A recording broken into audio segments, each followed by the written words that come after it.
Good afternoon, everybody. Welcome to Sports Today. My name is Rudhima Pathak. Now, the inexperience of the bowlers was clearly evident. Having said that, India did make inroads 274 for 5 at the end of day one of Test 4 in Brisbane. I've got Pragyan Oja, Deedas Gupta, Rajshri Gupta. Good afternoon, gentlemen. I hope all of Good you have enjoyed afternoon. this day of cricket. Good afternoon. Let's just straight away go to Pragyan because it's about the bowlers.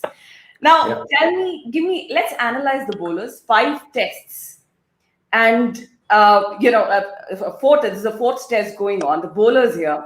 What was your take on them? Did they look tired at the end of the day?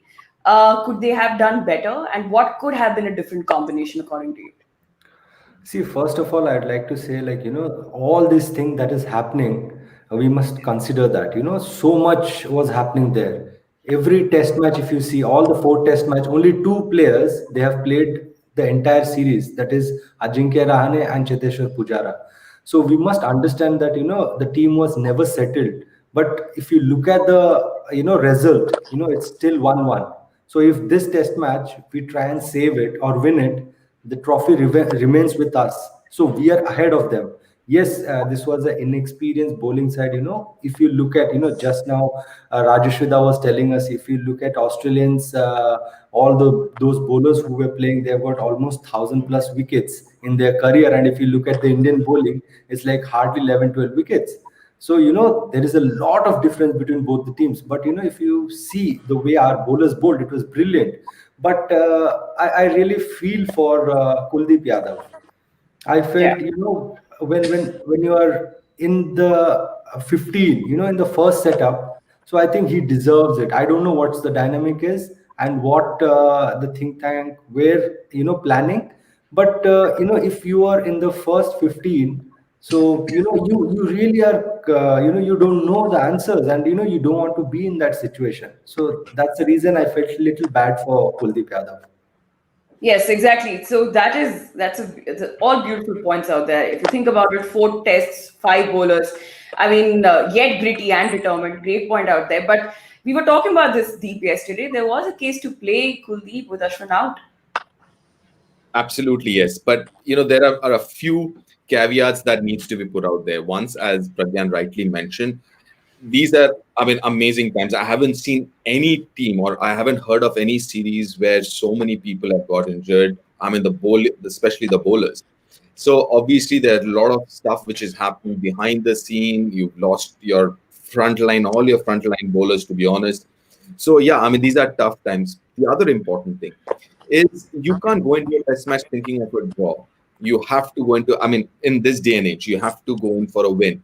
And now, when you're playing 5 bowlers, you have to. I thought they could have gone in with Kuldeep Yadav as well, as Pragyan mentioned, not in place of Washington Sundar, because you know why Washington is there. Because you also need somebody who can contribute with the bat, which Washington Sundar can. So to bat at number 7. Otherwise, what would have happened that someone like Shardul would have had to bat number 7, which is a position too high for Shardul as far as I'm concerned. So you understand why Washington is there.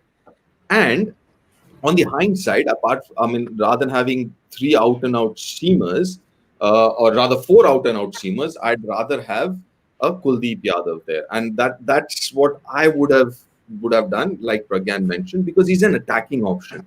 I mean, somebody who could have utilized the bounce, the pace, and being a wrist spinner, you can turn on any surface. So that would have been. And if you look at, I was listening and then I checked the record for wrist spinners on this surface is pretty good, So I would have, that would have been a more attacking ploy as far as I'm concerned.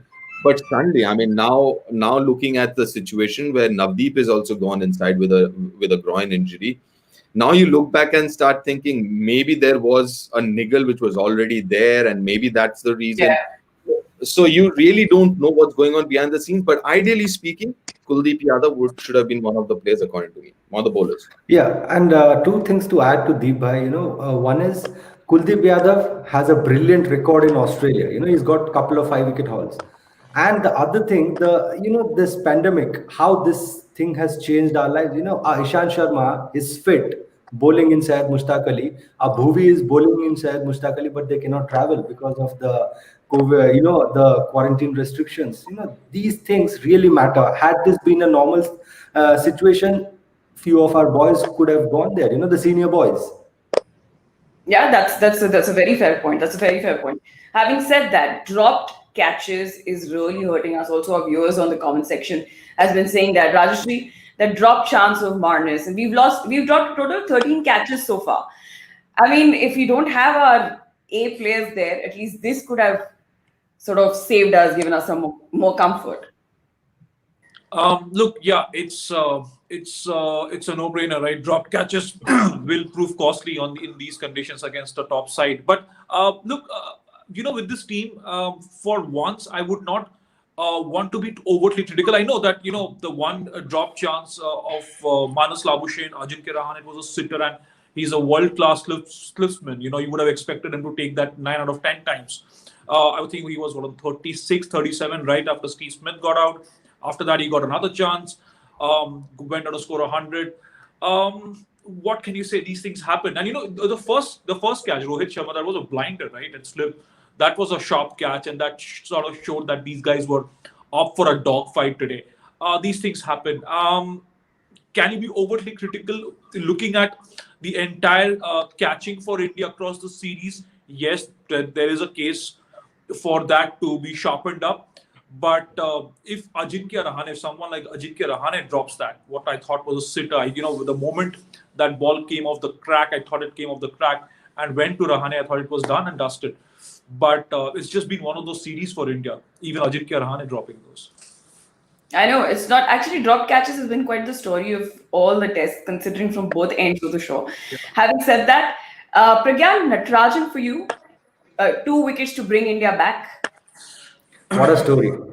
I think he's the first player. I think I don't know about world cricket, but for India for sure, in one series, in all the 3 formats, he made a debut. I think that's brilliant. Yes. And coming and changing yourself to every time, to the expectations that the fans have and the team has. He's given those 2 crucial wickets. We were back in the game. Had Shardul Thakur taken that catch, the things would have been different of Cameron Green. We were back in the game suddenly, because that was the phase. Deepa, yourself, all of us, when the ball gets old, that's when the run starts leaking. So that's where Natarajan got you 2 important wickets. Matthew Wade, I seriously don't want to talk about him, because the way he's been getting out. But yes, getting Labuschagne was brilliant. But I like that, the fact that you said Wade. I feel that he gets out more than what bowlers get him out. Do you think that he lacks the test temperament? To a certain extent, if you go by his record, I mean, he's a wonderful player. But if you look at his record, you'll see a lot of those 30s and 40s. That just begs to ask that question: why is he getting out in those 30s and 40s? And the answer would be yes, maybe he is. So that's the scene. But yeah, I mean, again, going back to Natarajan, I think he's done really well. He's done really well for somebody, if you think about it, who has not played too much of red ball cricket. I think comparatively, yes, he's done extremely well. And on top of that, missing Navdeep Saini in the second session, after the first session rather, was a huge thing, because Navdeep Saini is someone who has that extra pace and bounce to trouble batsmen. See, with Natarajan, the only issue is, because he's not that quick, his medium pace, a little better than medium pace, and he generally doesn't swing the ball back into the left-hander that much. It becomes a little one-sided, one-dimensional kind of a bowler. So it becomes a little more difficult. And obviously, he doesn't have the experience of bowling red ball with the red ball. So that also kind of showed in his bowling. But otherwise, in terms of heart, you can't question that. No two ways. I mean, you can't question the heart that the Indian bowlers have shown. Yeah, and again, another perfect setup for Smith. India persisted with that middle line and got him out. Happy with that setup again. Yet again, we've with the number of chances that we've got, we've figured out how Smith plays, and we tend to get him out, Rajshri. We were discussing this yesterday, Deep, and I won't be on the pre-match show. But before I also have a question for Pragyan and Deep before but I'll answer this question for you, Ridhima. It was done beautifully, and even if you look at the Pacers, initially I thought maybe they were doing it. They were trying to execute the plans, but it wasn't coming off that smoothly, and I think the lack of experience showed. The lack of a Shami, the lack of a Bumrah, the lack of an Umesh showed. There was no Ashwin, remember? But kudos to Washington Sundar for sticking to that plan, cramping him down the leg side, packed him up, and then Steve Smith eventually ended up making that mistake after lunch. But Pragyan, before I come to Deep with this question, did you think that, in their bid to unsettle Steve Smith down the leg side, it's been a common phenomenon for Smith across the last couple of at least a year and a half. They overcompensated and didn't really have a fallback to plan B, because I thought the Pacers tried to execute it without much success, and that sort of allowed Steve Smith to settle in, because the pitch wasn't as fast as we would have expected at the Gabba, because as the day went on, it sort of became flatter. Do you think India sort of over-tried that and there was a definite lack of plan B for an inexperienced attack there? I think I'll put it this way, Rajashida. Every venue is different, every wicket is different. So you have to, set your plans according to that. If I tell you, if we were playing in Adelaide or MCG, the wickets were different. So maybe, you're trying to get him out in a particular plan. But in Gabba, it was clear, when they were bowling on the stumps and, those edges that they were taking. So I think your plan A is working. So why go there? You can bowl straighter. That's what I felt. Yes, Sundar got him out. That was brilliant. But on every different wicket, different venue, you should have plans according to that particular venue. That's what I feel. Pragyan, would you say that Sundar is bowling a bit too fast? Sorry. Is Washington Sundar bowling a bit too fast? I've got some numbers here. His average bowling speed is about 91 kmph. Ashwin was around 85 on that mark. Would you say that he's Yeah, bowling? I've seen that. The slowest is Ashwin, and then it is Nathan Lyon, and then if you see Sundar, but that is his Sundar strength. That's how he bowls. That is his stock delivery. So, for him, variation is bowling slow. But when he bowls at that pace, he's comfortable. And I believe any bowler should bowl their stock delivery and what pace they have always bowled at. Yeah. So now now that Saini's we've got any updates on Saini there, Deepda, because that's another one joining the list. All right, we're just joined by Rajul Sharma from Australia. Hi, Rajul, how have you been? Pretty good, pretty good. Nice day here in Brisbane, and a bit of a refreshing update. I just want to give you all what we've seen in Sydney, the way crowd was behaving with Indian fans and with Indian team. Absolutely 180-degree turnaround here in Brisbane. We've heard crowd cheering for Siraj. Basically, the whole stand was cheering for him, saying "Welcome to Brisbane."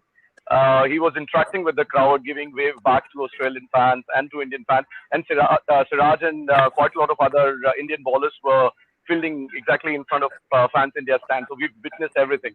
It was brilliant to see Australian crowd literally trying to make a point here that not everyone is bad, as we've seen in Sydney. There's just a group of people who sometimes lose control after having quite a lot of drink at the game. But today, everyone was deliberately making a point from Australian fans' point of view. They were talking to us, to Indian fans, asking us how we're going. The game is pretty much even. I think in the last half an hour or so, it's getting more towards Australia's end. But overall, the update I have for you all is that the crowd is deliberately trying to make a point that they love cricket, they respect every cricketer, Indian or Australian. And as I said, they were cheering for Siraj, cheering for Indian bowlers. Washington Sundar was fielding there as well. So that's the update from my end, which is very refreshing to see. Rajul, can I quickly ask you a question? Rajul, this is Deep. The question I asked is, did you see the dressing room from where you were, the dugout or the dressing room from where you were? Can you hear me, Rajul? Rajul, I think you got a call. That's it. Yeah, I guess you can get a call. I think you got a call. But this is really refreshing. Question that you asked me is because the question you asked me was about Navdeep Saini, and Navdeep Saini Generally speaking, and Pragyan will tell you, these groin injuries, because there are like the groin muscle is inside the bone and all, it's very difficult to get in. It's a small muscle. So even a strain can take very long, right? For example, what happened with Bumrah here, it's not an easy thing. You can't really treat a groin injury that way as you can do with other superficial muscle or bigger muscles. So I'm a little worried whether Navdeep will be back or not. So that's the reason I want to ask Rajul whether he's seen him anywhere around the dugout in whites or whatever. So that would have given us a little bit of an idea as to what the scene with Navdeep Saini is. But I think somebody, one of our viewers asked that question, and I would also like to know Pragyan's opinion on this is about the injuries. I think one thing we have to be very very careful and understand the fact that these guys are this is on they've been on the road for 6 months, and before the 6 months during the lockdown, it's very difficult to train yourself as a sports person, right, to get yourself fit enough from a complete lockdown to IPL, and then here one bubble after the other. I'm not surprised that players and especially bowlers are getting soft tissue injuries, because soft tissue injuries will happen when your muscles aren't 100% ready. And then you're playing in Australia. You played 2 months in Abu Dhabi or Dubai or UAE rather, and then Australia where the surfaces are really hard, and especially bowlers. Even though the outfield is sand based now, but the pitches are very hard. So every time there's an impact, I mean, you feel it. Your body feels it. And to be very honest, I'm not extremely surprised to see so many soft tissue injury. Fractures can happen anywhere. The injury to Jadeja, I mean, that can happen anywhere. So that's separate. But I'm not surprised. But Pragyan, are you surprised to see so many soft tissue injuries? Uh, I think as you described, it was quite clear, because this year has been very different. And I'll tell you, Deepak, if you look at, normally any ground you play, first there is never a foot mark, that when you are bowling at the bowling crease. But here, if you see, there is a foot mark, so there's this bit of softness there. So every time you're bowling, your bowling leg takes that impact and your legs become heavy. I'll tell you, when you're running in a sand, you go to Yeah. a beach and you're running, you will feel, you're tired but your legs are very heavy. So that's what, if you and the two things are, combining here. One, Hmm. we have not trained that hard because of the lockdown. How much ever you train in the house, but when you're training like a sports person, international sports person, it's totally different. You go to the ground, you train, so your muscles are active.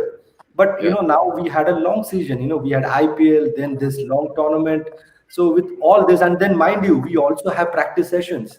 So Hmm. all these things have come together. And when you're, I was just listening to that point. There was a foot mark. There's kind of a big foot mark there where bowlers were facing some problem. So maybe every time you land your foot there, so it impacts your leg. It makes your leg feel heavy. So I think that may be one of the reasons. And you're talking about the groin injury. Look at David Warner. Everybody, when he fell down, everybody thought maybe he'll be back in a couple of games. He'll be back. But that wasn't the case. They had to actually force him to come into the side because they wanted him. He's not even fit. So the groin injuries and all these small tissues which you cannot reach are very very delicate to handle. So we don't know. I'm just crossing my fingers. I hope Saini is back. Yeah.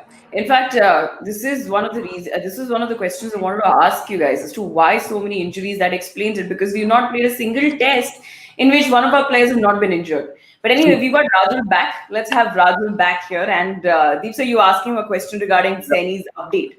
Yeah, Rajul, could you see Navdeep Saini anywhere near the dugout or the dressing room? Could you see him there, or was he inside the dressing room?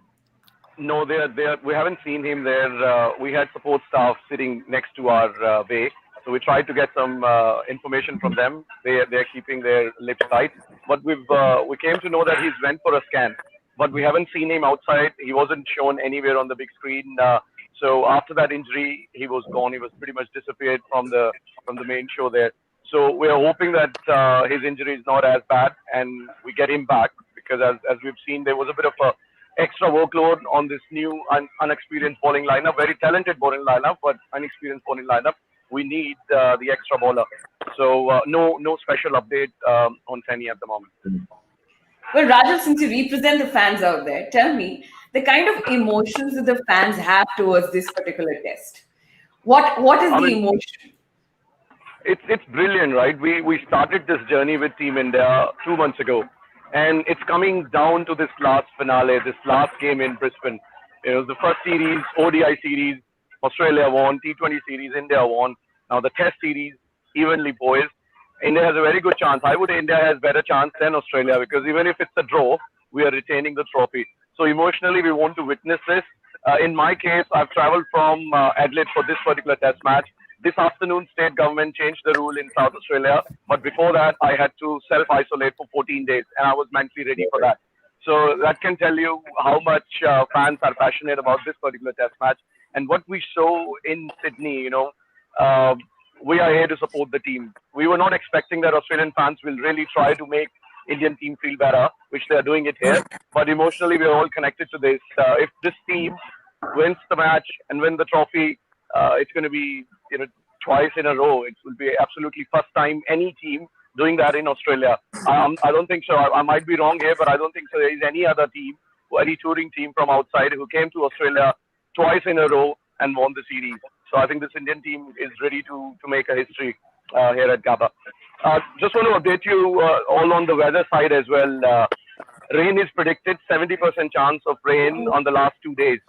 So drainage system is good, but Yeah, it's going to be every element of nature that is going to play some role in this particular test. But thank you so much. Thanks for the update, Raju. There's great sportsman spirit for the Australian fans. So really good to hear that. Thank you. Thanks a lot. you. Cheers and all the best. So Thank we've you. got Thank you, plenty Raju. of questions in the comment section, gentlemen. We've got one from Indian Mims Wala, which is asking Pragyan, how are the Aussie bowlers so fit?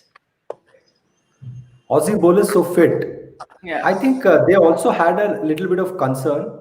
But if you look at, they have played test matches during the lockdown itself. They were playing.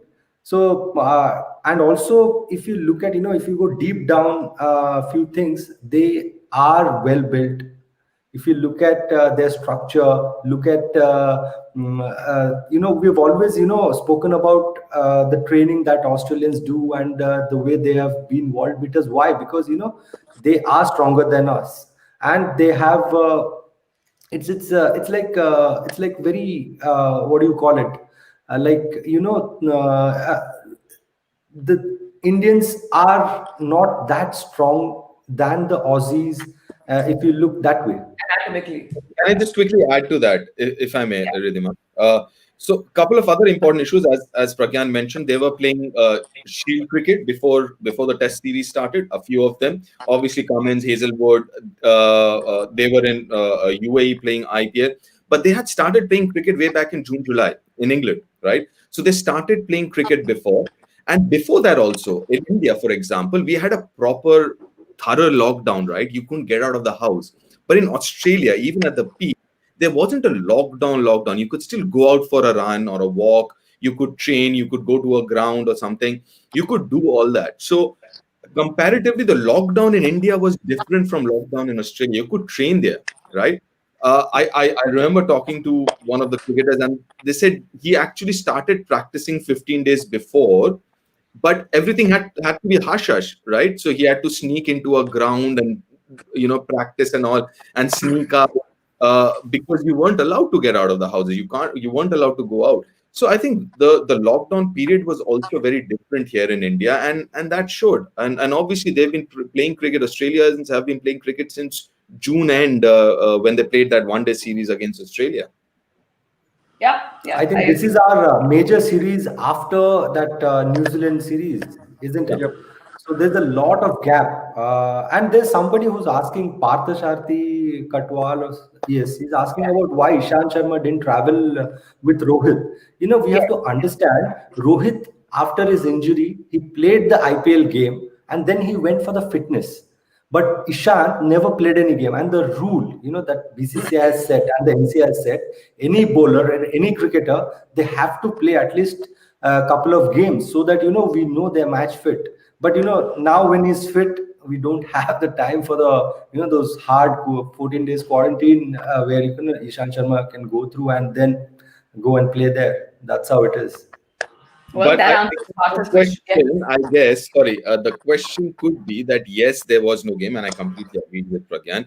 But before they announced the test team or whatever, I think Ishant's fitness report was out and he was fit, clinically fit to travel. Now the question is, maybe could Indian team management had taken that chance of someone with that kind of experience, just go there and see how it was. So I think the question is, and that's a very valid question, is what I think.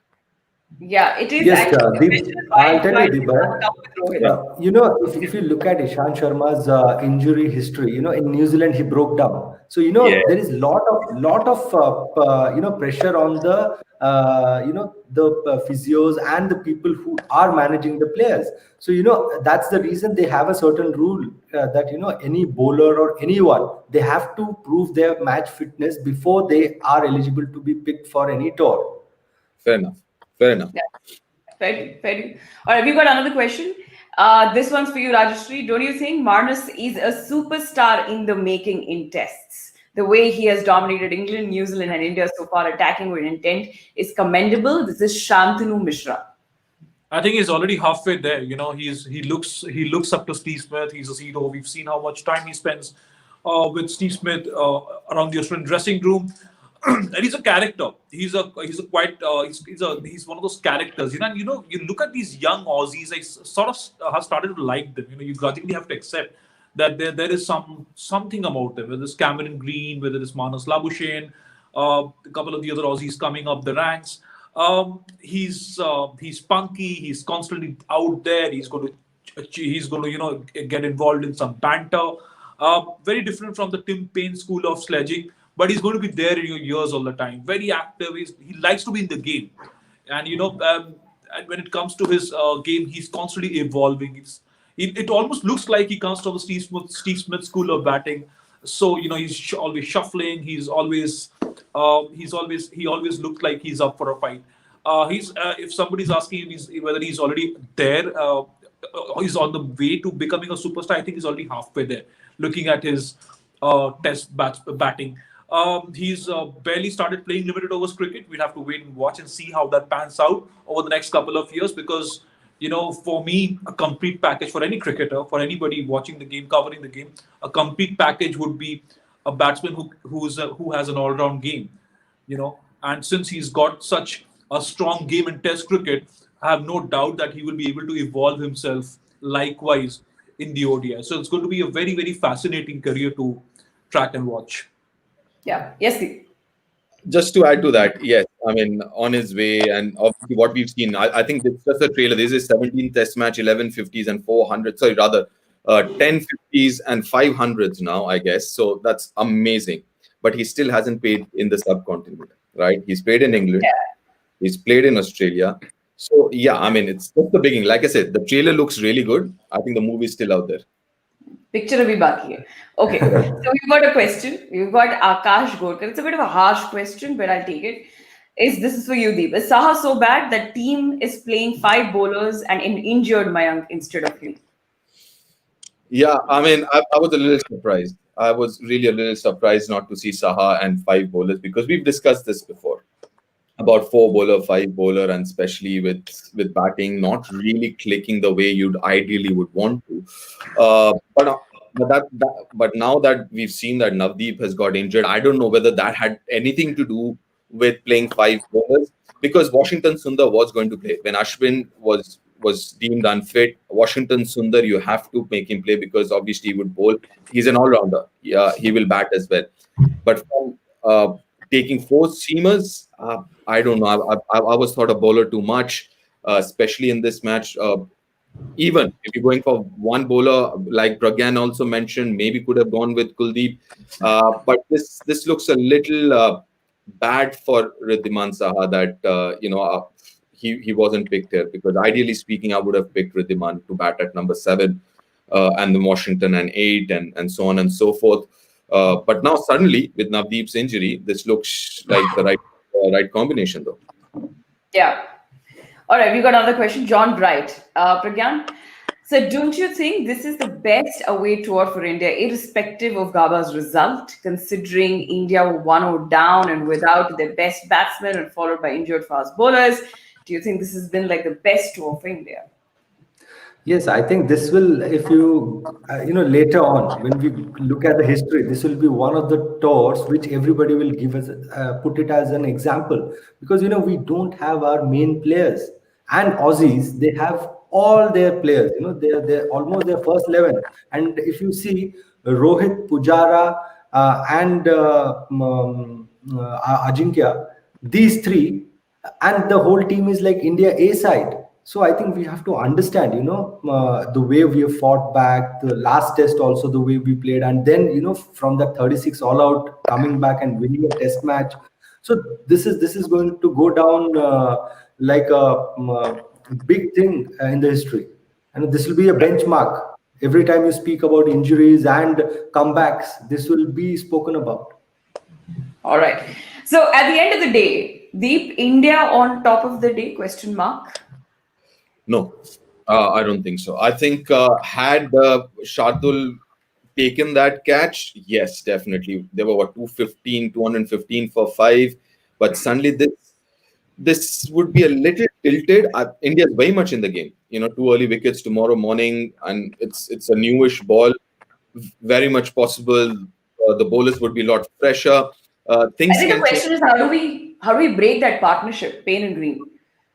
I think the best part about the Indian bowling side, I mean, in today's performance, obviously when you look at their skill set, they might not be as good as, let's say, a Bumrah, an Ishant, or a Shami and all. But what was really impressive was the discipline that they've shown. Within their own limitations, they were extremely disciplined. There was this little span when there was this partnership between Matthew Wade and Labuschagne. look things were looking a little difficult for India. But then the bowling was so disciplined, and that's what you really want to see. You want to see bowlers. Yes, you have your skill set, but you have to be disciplined. And obviously Pragyan's there, and he will tell you much better. But according to me, that was the most heartening thing to see, the discipline that the inexperienced Indian bowlers, because we mentioned that yesterday as well, with the bounce, the carry, and everything else. There is a tendency for inexperienced bowlers, fast bowlers especially, to get carried away. But I thought they were really, really good within their boundaries, within their limitations. I thought they were very good and very disciplined the way they approach. And all they have to do tomorrow is do the same, more of the same thing. Do what you've been doing so far. Someone like Shardul will be a little more expensive because his natural length is fuller, but he still has to bowl that to get that swing going. I mean, even with a 70 over ball, he was getting the ball to swing away from the right-hander. So, I think just to continue doing the same. At this point in time, after day one, I would say marginally ahead Australia, but 2 wickets from here on, and it's a different ball game then. All right, I guess we'll just wait and find out. Thank you so much, gentlemen. 30 minutes up. Thank you so much for joining me. And all I'd like to say is that for me, this particular test match has been just a great script. Now, the question is, how is the script going to end? Is the script going to be ending with an incredible comeback or a story of dominance? But it still is a great story because there's a great story within the story, which is Natarajan, the first Indian cricketer to have made his debut in all formats in one tour, and many more stories like that. So tomorrow is going to be a new day and a new story. So until then, stay tuned.